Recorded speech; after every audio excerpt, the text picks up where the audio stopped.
It is time to celebrate Kareem Jackson Day because an annual tradition renewed when Denver re-signed their safety for a one-year deal for the third straight offseason. So we're going to break down this Kareem Jackson signing. I'll give you my takes. We'll roll through some stats and some highlights and stuff like that.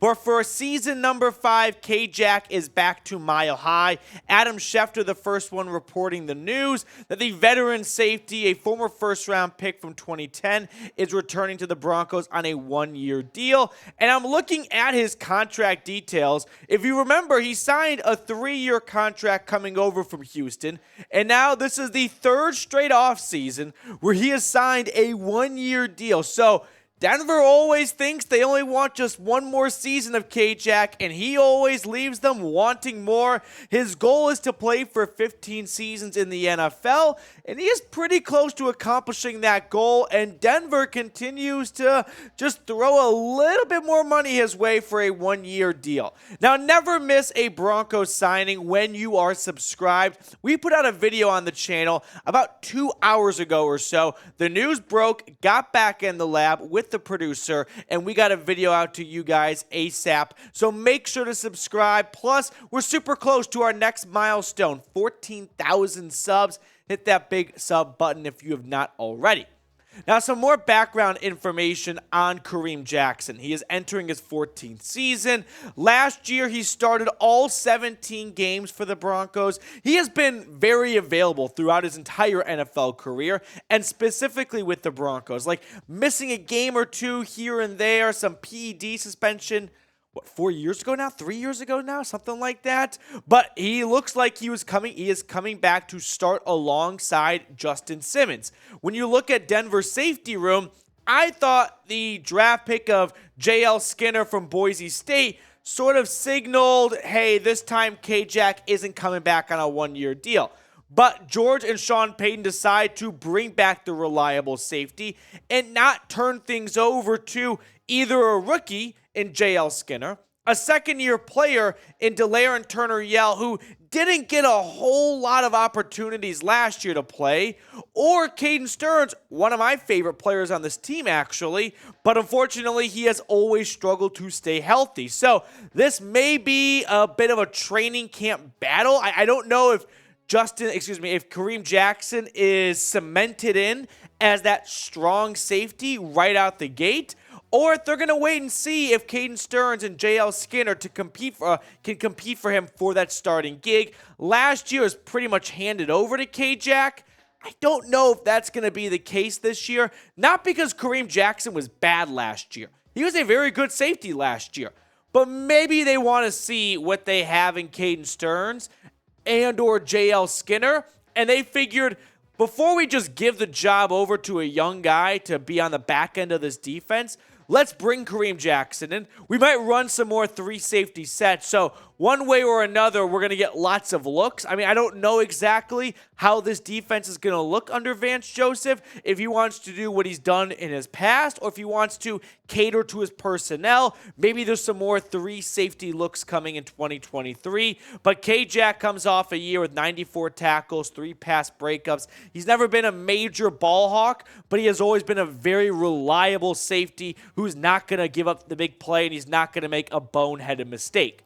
So grade the signing for me, A, B, C, D, or F.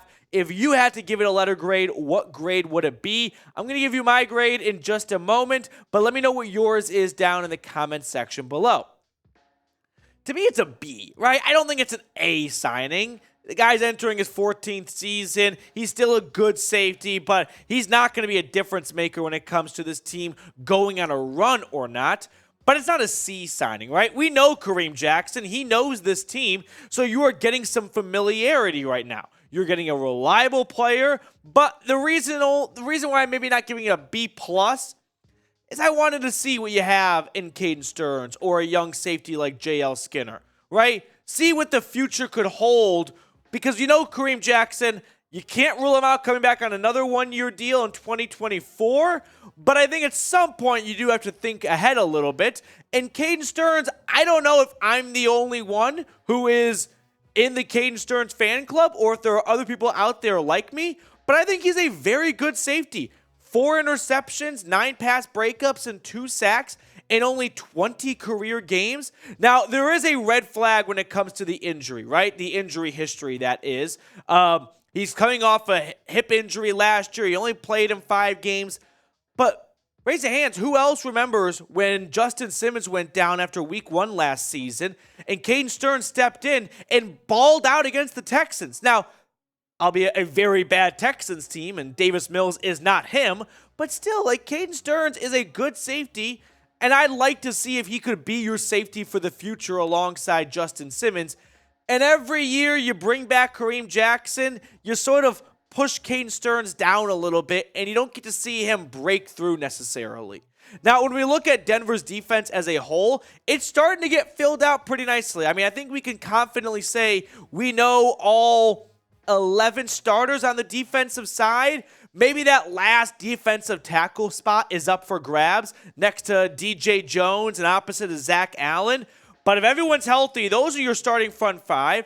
At the inside linebacker spot, it will be Josie Jewell and Alex Singleton. Drew Sanders will be an inside linebacker, but he's not ousting one of those 2 guys from a starting role. Your 2 starting outside corners, Pat Surtain, and I believe Damari Mathis.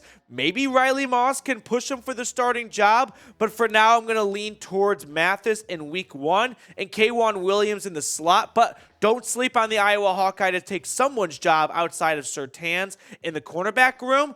And then now for the safeties, Justin Simmons, and I will assume Kareem Jackson until I see better evidence in training camp in the preseason from Stearns or JL Skinner to turn that job around and take over that strong safety position. So with what I believe is Denver's starting 11 on the defensive side, now close to set in stone, maybe we're good for one more surprise addition. How would you rate this defense on a scale of 1 to 100? What's your Madden rating, right? What are you guys going to give it? Me, I think it's a solid 84, right? I'm not going to give it above 90 just yet because I don't have any reliable pass rushers, right? I've never seen Baron Browning go off for double-digit sacks. I've never seen Randy Gregory play 17 games. I've never seen Zach Allen go above 5.5 sacks in a season. There's a lot of circumstantial players that I think, if healthy and if play well together under good coaching, this could be a great defense like last year. But there's a lot of ifs and optimism in this defense. There's not a lot of proven, no doubt talent and stats to back it up. There's a lot of ascending players. So for now, I'm going to maybe pump the brakes and be a little bit more pessimistic, if you will, than others might be on this defensive side. So put me down for an 84. But K-Jack is back to Mile High for season number 5, so happy for him, happy for number 22. Always been a very reliable player on this defense, a fan favorite, a leader in the locker room. So good to see Kareem Jackson back in Dove Valley. But hey, make sure to subscribe if you are not already. We keep you guys informed and entertained for all things Broncos, so hit that sub button if you have not already.